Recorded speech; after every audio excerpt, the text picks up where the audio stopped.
Hi hello வளரப்படி இந்த விட பற்றி பார்க்க போகிறோம் போர்ட்ஸ் இந்த லிமிட்ஸ் மன்களோட அடுத்த எபிசோட் தான் பார்க்க போகிறோம் பைக் முன்னாடி எபிசோட் நான் பார்க்கணும் கண்டிப்பாக பார்த்துட்டு வந்துருங்க அப்போ உங்களுக்கு இந்த எபிசோட் புரியும் வாங்க நம்ம எபிசோட்டுக்குள்ளே போகலாம் எபிசோட் ஸ்டார்டிங்லேயே நம்மளுடைய தலைவர் டோர்மன் தான் வந்து இப்போ கமலியா மேடம் இருக்கீங்களா நீங்கள் அப்படின்னு போட்டு நம்ம ஹீரோயினுக்காக காட்டுப்பூ பறிச்சிட்டு வந்து இப்போ அவர் சொல்லிட்டு இப்போ உங்களுக்காக நான் அழகான காட்டுப்பூக்களை தேடி பறிச்சிட்டு வந்துருக்கேன் இந்த இடம் ஃபுல்லாக அது பூத்து குலுங்கிக்கிட்டு இருக்கி நீங்கள் பார்க்கலையே அப்படின்ற மாதிரி உங்களுக்காக இது கொண்டு வந்து உங்களுக்கு பிடிக்குமான்னு கேட்டுட்டு இப்போ அப்போ நம்ம ஹீரோயின் பாப்பா டோர்மன் என்ன செய்கிறான் அப்படின்ற மாதிரி பார்த்து விட்டு டோர்மனை பார்த்து கேட்பா உனக்கு காட்டுப்பூண்டா பிடிக்குமாப்பா அப்படின்ற மாதிரி நம்ம ஹீரோயின் கேட்டுருவா டோர்மனை பார்த்து அப்போ டோர்மன் சொல்லுவாங்க காட்டுப்பூவா எனக்கு பிடிக்குங்க அப்படின்ற மாதிரி சொல்லவும் நம்ம ஹீரோயின் பாப்பா உனக்கு காட்டுப்பூவெல்லாம் பிடிக்குமான்னு கூட நம்ம ஹீரோயின் யோசித்து பாப்பா நம்ம ஹீரோயின் ஜெயினரோட பேசிகிட்டு இருந்தது தான் நினைக்கி பாப்பா ஜெயினரோட பேசிகிட்டு இருக்கீங்களா அவங்க ரெண்டு பேரும் அந்த கான்கள்கிட்ட பற்றி பேசிகிட்டு இருந்தமே திடீர்ந்த மாதிரி போன எபிசோடில் எண்டில் நம்மளோட டோர்மனை பற்றி பேச ஆரம்பிச்சிப்பாங்க நம்ம டோர்மன் வந்து ஒரு ஆத்மா பாதுகாவலர் அவர் வந்து இப்போ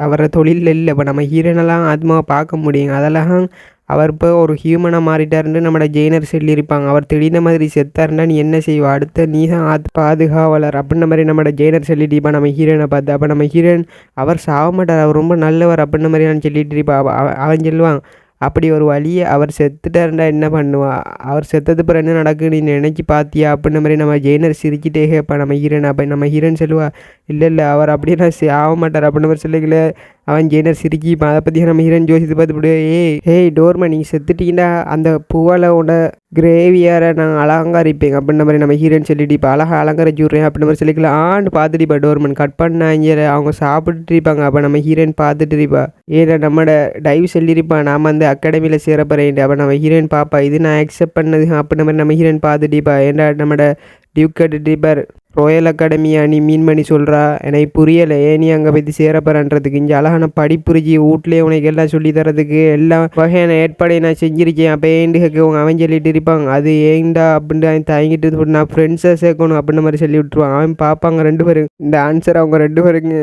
நினச்சி கூடி பார்க்கல இவன் எப்படி சொல்லுவாங்கன்னு அவன் சொல்லி விட்டுருவான் எனக்கு நிறைய ஃப்ரெண்ட்ஸை சேர்க்கணுன்ற ஆசை அதெல்லாம் நான் போகிறேன்டுவாங்க அப்போ நம்ம ஹீரோயின் பாப்பா இது நான் எதிர்பார்த்தது ஏண்டா இது எனக்கு முன்னாடியே தெரியும் நம்மளோட ஆள் இப்படி கேட்பான்னு மாதிரி நம்ம ஹீரோயின் பார்த்துட்டு இருப்பா அப்போ இதுக்கெல்லாம் காரணம் நம்ம ஹீரோயினாக தான் இருந்துச்சு ஏண்டா அவன் தனியாக இருக்கிறத பார்த்து இப்போ நம்ம ஹீரோயின் அந்த ஃபேமிலி மீட்டிங் நடக்கல அங்கே உள்ள குழந்தைங்கள்லாம் எல்லோரும் விளையாடிட்டு இருக்கல அவன் மட்டும் லோன்லியாக இருந்துப்பான் யாரோடையும் விளையாடாமல் அவனோட பேசாமல் அப்படின்ற மாதிரி லோன்லியாக தெரிஞ்சுப்பான் அதை பற்றி நம்ம ஹீரோயின் பார்த்துருப்பா அவன் தனிமையிலே இருக்கான் மத்தாக்களோட பேசாமல் அவனுக்கு ஆசை இருக்குது இந்த ஃப்ரெண்ட்ஸை சேர்க்கணுன்ற மாதிரி நம்ம ஹீரோயின் நினைக்கிப்பா அவன் பாவமாக குந்திட்டு இருந்திப்பான் ஒரு ஓரமாக அவனெல்லாம் ஆடிட்டு இருந்திப்பான் அவன் நிறைய நோபலோட பிள்ளைகள்லாம் நம்ம ஹீரோயின் இதை கவனிச்சிப்பா அவன் தனியாக குந்திட்டுக்கிறது அதை பற்றி கவனிச்சு கொடுத்தா நம்ம ஹீரோயின் பார்த்துருப்பா நம்மளோட டைவை தனியாக கூப்பிட்டு நம்ம ஹீரோயின் சொல்லிட்டு இருந்திப்பா உனக்கு நிறைய ஃப்ரெண்ட்ஸ் சேர்க்கணுன்ற ஆசைன்னு அப்படின்ற மாதிரி நம்ம ஹீரோயின் சொல்லிவிடுவோம் அகாடமிக்கு சரியா நீண்டு கட்டிப்பா அவனும் பார்த்திப்பான் அகாடமிக்கா நான் அங்கே சேர்ந்து என்ன செய்கிறேன்டைக்கில் நம்ம ஹீரோயின் சொல்லியிருப்பா உனையால் முடிஞ்ச அளவு ஃப்ரெண்ட்ஸு சேர்க்கப்பார் உனக்கு அப்படின்ற மாதிரி நம்ம ஹீரோயின் சொல்லிப்பா அகாடமியில் எல்லோரும் ஃப்ரெண்ட்ஸ் சேர்ப்பாங்க நானும் அப்படி தான் ஃப்ரெண்ட்ஸ் எல்லாம் சேர்த்தேன் அப்படின்ற மாதிரி நம்ம ஹீரோயின் அவனுக்கு சொல்லியிருப்பா ஃப்ரெண்ட்ஸை பற்றி ஃப்ரெண்ட்ஸோட அருமையை பற்றி சொல்லியிருப்பா நம்ம ஹீரோயின் சொல்கிறத பார்த்தோன்னே அவன் பார்ப்பாங்க ஃப்ரெண்ட்ஸுண்டா அவ்வளோ ஜாலியாக இருக்கீங்க அப்படின்ற மாதிரி அவனுக்கு தோணிருச்சிங்க அப்போ அதிலேருந்து ஆள் ஃப்ரெண்ட்ஸுக்கு அடிமையாகிப்பா ஆள் படுக்கைக்குள்ள கூடி ஃப்ரெண்ட்ஸு அப்படின்ற மாதிரி ஜோசியத்திலே படுத்திப்பா சட்டை போடைக்கல உடுப்பு போடைக்கல சாப்பிடைக்கல படிக்கல எல்லா டைமும் ஃப்ரெண்ட்ஸுடைய மைண்டில் தோணிட்டு இருந்துச்சு அவனுக்கு ஃப்ரெண்ட்ஸை தவிர அவனுக்கு வேறு எதுவும் தோணிறியே அதுக்கப்புறம் அவன் இப்போ வந்து நம்மளோட எக்ஸ்ட்ராக்ட் சொல்லியிருப்பான் நான் அகாடமிக்கு போகிறேன் ராயல் அகாடமிக்குன்னு அப்போ பின்னால் இருந்துட்டு அவன் கோஸ்ட் பொம்பளை அதிர்ச்சி ஏறிப்பா டைவ் நீ முன்னேறிட்டா அப்படின்ற மாதிரி அவங்க பார்த்துட்டு இருப்பாங்க ஃப்ரெண்ட்ஸை மேக் பண்ணுற அளவுக்கு நீ வளர்ந்துட்டியா அப்படின்ற மாதிரி தான் இருந்துச்சு அவங்களுக்கு அப்போ நம்ம ஹீரோயின் நடக்கிற கூத்தெல்லாம் பார்த்துட்டு இருப்பா கட் பண்ணால் நம்ம ஹீரோயினோட ரூமுக்கு நடந்து பேசிட்டு இருப்பா அப்போ நடந்து பேசிட்டு பின்னால் கமலியானவரால் கூப்பிடு யாருன்னு பார்த்தா அந்த அம்மாக்கறி என் கோஸ்ட்டு அவள் கூப்பிட்டு சொல்லிட்டு இருப்பா கமலியா உன்கிட்ட நான் ஒன்று சொல்லியே ஆகணும் அப்படின்ற மாதிரி சொல்லிவிட்டு நீ செஞ்ச எல்லாத்துக்கும் ரொம்ப நன்றி அப்படின்ற மாதிரி நம்ம ஹீரோயினை பார்த்து சொல்லிப்பா அந்த கோஸ்ட்டு நம்ம ஹீரோயின் பாப்பா என்ன சொல்கிற இவ அப்படின்ற மாதிரி பார்க்கல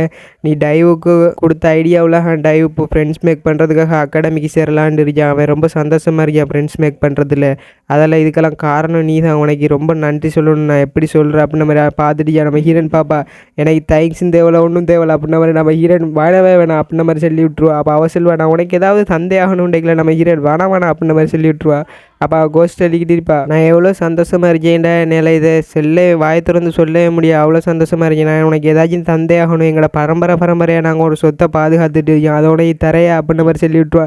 நம்ம ஹீரோயின் பாப்பா உங்களோட பரம்பரை சொத்தை நான் எடுத்து என்ன செய்ய போகிறேன் அப்படின்ற மாதிரி பார்த்தியா, அவள் பாவமா பாப்பா நீ எடுக்க மாட்டியா கமலியா அப்படின்ற மாதிரி பாவமா பார்த்துட்டு பாப்பா. நம்ம ஹீரோயின் பாப்பா நான் அந்த சொத்தை எடுத்தேன்டா, எனக்கு மேலே எல்லாம் பழியுமா இருக்கு, நான் என்னன்னு சொல்லி அவங்களோட சமாளிக்கிறேன்டைக்கில் நீ செல்லு, நீ அதை உன்னோட எபிலிட்டியை வச்சு பார்த்தேன்னு சொல்லுண்டைக்கில். நம்ம ஹீரோயின் வானவே வேணாங்க, எனக்கு அது சொத்துமானா ஒன்றுமானா அப்படின்ற மாதிரி நம்ம ஹீரோயின் சொல்லிட்டு இருப்பா.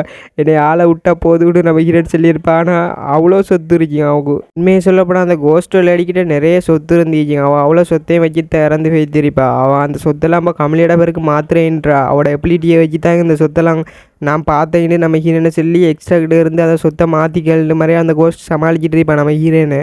அப்போ அவள் சொன்னதை கேட்டு நம்ம ஹீரோயின் பார்த்துட்டு இருப்பா. கட் பண்ணால் எக்ஸ்ட்ராட ஆஃபீஸ்லாம் இருக்கேன் நம்ம ஹீரோயின். அப்போ நம்ம ஹீரோயின் அங்கே 2 பேரும் அதை பற்றி தான் பேசிகிட்டு இருக்காங்க. எக்ஸ்ட்ராவும் நம்ம ஹீரோயின் அந்த சொத்தை நம்ம ஹீரோயின் கண்டுபிடிச்சத சொல்லிட்டா. அதில் சாவி எங்கே இருக்குன்னு எனக்கு தெரியுங்க, அந்த டோரை திறக்கிறதுக்கான சாவி அப்படின்ற மாதிரி நம்ம ஹீரோயின் சொல்லிட்டு இருக்கல. எக்ஸ்ட்ரா சொல்லுவார், அதை நீ எப்படி பார்த்தா உன் எபிலிட்டி மூலியம் மாட்டேங்கல. நம்ம ஹீரோயின் ஆமாம் அப்படின்ற மாதிரி சொல்லுவா. அப்போ அந்த சொத்தை நீனே வச்சிக்க அப்படின்ற மாதிரி அதிலும் சொல்லி விட்டுருமாள். எக்ஸ்ட்ராவும் சொல்லிடுவா, நீனே பார்த்துருக்கியா அந்த சொத்து உனையை தான் சேரணும், அப்போ நீனே வச்சிக்கன்றுவா. நம்ம ஹீரோனே சாக்காரிச்சு, இந்தாக்கெல்லாம் எது காசை எவ்வளோ இப்படி கரவாக்க பார்க்குறாங்க அப்படின்ற மாதிரி தான் இருந்துச்சு. நம்ம ஹீரோனுக்கு இவ்வளோ காசு தேவையில்லையா இல்லாட்டி வேணுன்ட்டு தாரணும்ல, என்னமே இன்னும் வழங்குகள் அப்படின்ற மாதிரி தான் இருந்துச்சு நம்ம ஹீரோனுக்கு. அப்போ நம்ம ஹீரோன் அதை பற்றி பார்த்துப்பட்டு எனக்கு இந்த காசை வச்சு எந்த பயனுங்கிறியே அப்படின்ற மாதிரி நம்ம ஹீரோன் சொல்லியிருப்பேன். எனக்கே ஏகப்பட்ட வழியில் காசு வருங்க அப்படின்ற மாதிரி நம்ம ஹீரோன் ஜோசிட்டு இருந்தீப்பா. அப்போ நம்ம ஹீரோன் ஜோசிட்டு நம்மளோட எக்ஸ்ட்ரா சொல்லுவார், இல்லை அந்த சொத்து உனக்கு சரியா இருக்கு, நீ தான் கண்டுபிடிச்சி அந்த சாவியை அப்பா நீனே வச்சுக்க அந்த சொத்தெல்லாம் அப்படின்ற மாதிரி நம்மளோட எக்ஸ்ட்ரா சிரிச்சுக்கிட்டே சொல்லிட்டீப்பார். பக்கத்தில் உள்ள பட்லர், ஆமாம் கமலியா மேடம் அந்த சொத்தை நீங்கள் எடுத்தீங்கன்னா நான் ரொம்ப சந்தோஷப்படுவேன் அப்படின்ற மாதிரி பட்லரும் சொல்லிட்டு இருப்பாங்க. சொத்து உங்களுக்கு சேர வேண்டியது அப்படின்ற மாதிரியெல்லாம் அவங்க 2 பேரும் பீத்திட்டு இருப்பாங்க. அப்போ நம்ம ஹீரோயின் பாப்பா, சரி ஏதோ ஒன்று சொல்கிறானோல, எனக்கு காசிக்கு மேலே அவ்வளோ ஆசை இல்லை, இருந்தாலே லைட்டாக ஆசை இருக்கு, என்னை பார்த்தா காசிக்கு ஆசைப்படுற பொம்பளவே இருந்துச்சு அப்படின்னு விட்டு காசு இருந்தாலே நல்லத்தான் இருந்துச்சு அப்படின்ற மாதிரி நம்ம ஹீரோயின் காசிக்கு மேலே குதிக்கலாரு இடம் கனவு கண்டுட்டு இருந்தீப்பா. கட் பண்ணால் அந்த சாவியை நம்ம ஹீரோயின் யார்கிட்ட ஒரு ஆள்கிட்ட கொடுப்பா. எக்ஸ்ட்ரா கிட்ட இருந்து சாவியை வாங்கிட்டு வந்து விட்டு நம்ம ஹீரோயின் ஒரு ஆள்கிட்ட கொடுப்பா. யான்னு பார்த்தா நம்மளோட டைவுக்கு தான் கொடுத்துட்டு இருப்பா. டைவ் பார்ப்பா, என்ன இது இந்த சாவி என்னத்துக்கு அப்படின்ற மாதிரி சொல்லிகளே நம்ம ஹீரோயின் சொல்லிட்டு இருப்பா. அவன் டைவ் 1008 கேள்வி கேட்பா. அப்போ நம்ம ஹீரோயின் சொல்லுவா, இது உங்களோட அம்மா கிட்ட இருந்த சந்தேகம், உங்கள் அம்மா போகும்போது இதை உனக்காக விட்டுட்டு போய் தீச்சாங்க, இதை நீ திறந்து பார், கொஞ்சம் உனக்கு வயசு வந்தது பார் அப்படின்ற மாதிரி நம்ம ஹீரோயின் சொல்லியிருப்பா. அவன் பார்ப்பாங்க, எங்கள் அம்மா விட்டுட்டு போனதா, அப்போ இதை நான் ரொம்ப பத்திரமாக வச்சிருப்பேன் அப்படின்ட்டு அவனுக்கு ஷாக்காக இருந்தீங்க. அவங்க அம்மா இதுவரையிலேயும் விட்டுட்டு போனேன்னு அவனுக்கு ஒன்றும் கொடுத்துருக்க மாட்டாங்க. ஃபஸ்ட் டைம் அவங்களோட அம்மாவோட நினைவாக அந்த சாவியை கொடுத்துருப்பா நம்ம ஹீரோயின். அதில் அவனுக்கு ரொம்ப சந்தோஷமாக இருந்துச்சு. அப்போ நம்மளோட கோஸ்ட் சொல்லுவா, கமலியா இது நான் உனக்கு தந்தது, இதே நீ டைவுக்கு கொடுக்குறா, இது உனக்கு தந்தது, இதை வாங்க அப்படின்ற மாதிரி நம்ம ஹீரோனை பார்த்து சொல்லிடிப்பான் அந்த கோஸ்ட்டு. அப்போ அவன் சொல்லுவான், எனக்கு ரொம்ப சந்தோஷமாக இருக்கு, எங்கள் அம்மா என்னை தந்ததான் நினைக்கி, அப்படி நான் ரொம்ப ஹாப்பியாக இருக்கேன்டேக்கலாம். அந்த கோஸ்ட்டு பாப்பா, டைவ் ரொம்ப ஹாப்பியாக இருக்கானா அப்படின்ற மாதிரி சொல்லிக்கல. நம்ம ஹீரோன் பாப்பா, இதுக்கு தான் கொடுத்தேன், இப்போ விளங்கு தாண்டைக்கலாம். அந்த கோஸ்ட்டுக்கு ஒரு மாதிரி ஃபீல் ஆகிருச்சு, ஹார்ட்டை டச் பண்ணி இப்போ நம்ம ஹீரோயின் அந்த கோஸ்ட்டு மனசார நன்றி சொல்லுங்க கமலியா நான் உன்னைய மறக்கவே மாட்டேன், ரொம்ப நன்றி செஞ்சு எல்லாத்துக்குன்ற மாதிரி அந்த கோஸ்ட்டு கண்ணில் தண்ணி வர அளவுக்கு கத்திட்டு இருக்கீங்க. நான் இப்போ மறைஞ்சி போச்சுனாலும் மறைஞ்சி போய்த்துட வேண்டியிருக்கீங்க. அந்த கோஸ்ட் கட் பண்ணால் நம்மளோட பட்லர் எக்ஸ்ட்ரா பற்றி சொல்லிக்கிட்டு இருப்பார். 3வது அரேஞ்ச்மெண்ட்லாம் முடிஞ்சு அந்த அவங்க 2 பேருக்கு நடுவில் உள்ள பிஸ்னஸ் அது 3வது ஆஃபரை க்ரியேட் பண்ணிட்டாங்க அவங்க அரேஞ்ச்மெண்ட். அப்போ அதில் செயல் எடுத்த விஷயம் முடியுது, ஓவர் கமலியா மேடத்தை பிஸ்னஸ் நம்ம முடிக்கிட்டோம் அவர் சொல்லிட்டு இப்போ நம்மளோட எக்ஸ்ட்ரா பார்த்து பெருமையாக சொல்லிட்டு இப்போ நான் அந்த பிஸ்னஸ் ஒரு வழியாக முடிவுக்கு கொண்டு வந்துட்டேன் இன்றைக்கில் எக்ஸ்ட்ரா சொல்லிட்டு இருப்பார். அப்படியா அப்படின்னு இப்படி எக்ஸ்ட்ரா கோவமாயிருவார். அவன் பார்ப்பான், இந்த எண்ணத்துக்கு திடீர மாதிரி மூஞ்சை சிலுக்கிறார் அப்படின்ற மாதிரி நம்மளோட பட்லர் பார்த்துட்டு இருப்பாங்க. நம்ம எக்ஸ்ட்ரா ஒரு மாதிரி மூஞ்சி சிலுத்துட்டு இருப்பார். அப்போ நம்மளோட எக்ஸ்ட்ரா சொல்லிட்டு இருப்பார், அப்படியா நீ ரெடி பண்ணிட்டியா, எனக்கு ஏதோ அதில் குழப்பம் இருக்கிற மாதிரி இருக்கு, அதை திரும்ப ஒருக்கா செக் பண்ணு, கொஞ்சம் நாள் எடுத்தாலும் பரவாயில்ல, லேட் ஆகினாலும் பரவாயில்லன்றைக்கில் பட்லர் சொல்லுவார். இல்லை இது நான் சரியாக செஞ்சுட்டேன், இதுக்கு பிறகு செக் பண்ணுறதுக்கு ஒன்றும் இல்லை அப்படின்ற மாதிரி பட்லர் எவ்வளோ செல்ல முயற்சி செய்வார். ஆனால் நம்மளோட எக்ஸ்ட்ரா ரிஜர் அவர் விடுவாரா, அவர் சொல்லிட்டு இருப்பார், இல்லை அதை நீ ரீசெக் பண்ணு அப்படின்ற மாதிரி சொல்லுவார். டைம் எடுத்தாலும் பரவாயில்லன்றைக்கில் பட்லர் பார்ப்பார், என்னத்தை சொல்லிட்டு இருக்கார் நம்மளோட எக்ஸ்ட்ரா, அவருக்கு என்ன குழம்பிட்டு அப்படின்ற மாதிரி தான் பார்த்துட்டு இருந்தீப்பாரோ, அவ்வளோ கஷ்டப்பட்டு நான் ரெடி பண்ணிட்டு வரதுக்குன்னா திரும்ப செக் பண்ண சொல்கிறார் இருந்தாலும் அப்படின்ற மாதிரி தான் இருந்துச்சு பட்லருக்கு. அப்போ பட்லர் அதை பற்றி யோசிச்சுட்டு இருந்தீப்பார். அப்போ நம்ம எக்ஸ்ட்ரா சொல்லுவார், என்ன சொல்லதை புரிஞ்சுக்க, உனக்கு ரீசெக் பண்ணுறதுக்கு ரெடியா அப்படின்ற மாதிரி சொல்லிட்டு இப்போ நீ எவ்வளோ வேண்டாலும் டைம் எடுத்துக்க, அதை பொறுமையாக இருந்து எவ்வளோ காலம் போனாலும் ரீசெக் பண்ணி கொண்டு வா, அதை நான் சைன் எடுத்து தாரேன் அப்படின்ற மாதிரி நம்ம எக்ஸ்ட்ரா சொல்லிட்டு பட்லர் பார்ப்பார்.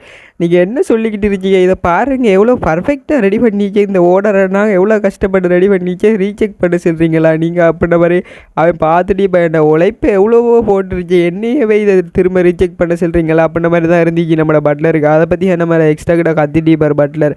அப்போ திடீர்னு மாதிரி நம்மளை எக்ஸ்ட்ரா சொல்லிக்கிட்டு இருப்பார். அதை ஓர்டரை அப்போ முடிக்கவுண்டா உனக்கு சொல்கிறது விளங்குலையா? ஓர்டரை முடிக்கவுண்டா கமலியை அங்கேருந்து போனாலும் பெய்த்துருவாண்டேங்களா? அப்பவும் பட்லருக்கு ஸ்ட்ரைக் ஆகிருச்சிங்க. ஓர்டர் கம்ப்ளீட் ஆகினா கமலியை அந்த இடத்த விட்டு பெய்த்துருவானான்னு போட்டு பட்லருக்கு ஷாக்காக இருந்துச்சிங்க. அவங்க 2 பேருங்க அப்போ பிளான் போட்டுருவாங்க. உடனே கமலியை இடத்த விட்டு போப்பார் அப்படின்ற மாதிரி 2 பேருக்கும் குறுகுருண்டு பிளான் போய் தெரியுங்க. அப்போ நம்மளோட எக்ஸ்ட்ரா சொல்லுவார், நான் சொன்னது இப்போ புரிஞ்சிக்க, உனக்கு லேட் ஆக்கணும், எவ்வளோ லேட் ஆக்க முடியுமோ அவ்வளோ லேட் ஆக்கணும்ன்றீங்களா பட்லர் புரிஞ்சுது அப்படின்ன மாதிரி கஷ்டப்பட்டு ரெடி பண்ண பிளானே பட்லர் கிழிச்செறிஞ்சிருப்பார். இதை என்கிட்ட கையில் விட்டுருங்க, நான் பார்த்துக்கிறேன், எவ்வளோ டைம் எடுக்குன்ட்டு என்னால் சொல்லவே முடியாது, ரொம்ப நாள் டைம் எடுக்குன்றீங்களா. நம்ம ஹீரோனுக்கு இங்கே தும்மல் வந்துருச்சிங்க. யாரையே பற்றி நினைக்கிறாங்க போலையா அப்படின்ற மாதிரி நம்ம ஹீரோன் நினச்சிட்டு இருந்திப்பா. அதோட எபிசோட் முடியுது கைஸ். அடுத்த எபிசோடு சந்திப்போம். Bye guys. சேனலை பிடிக்க மறக்காமல் சப்ஸ்கிரைப் பண்ணி லைக் பண்ண போட்டுருங்க. அடுத்த எபிசோடில் சந்திக்கலாம். Bye guys.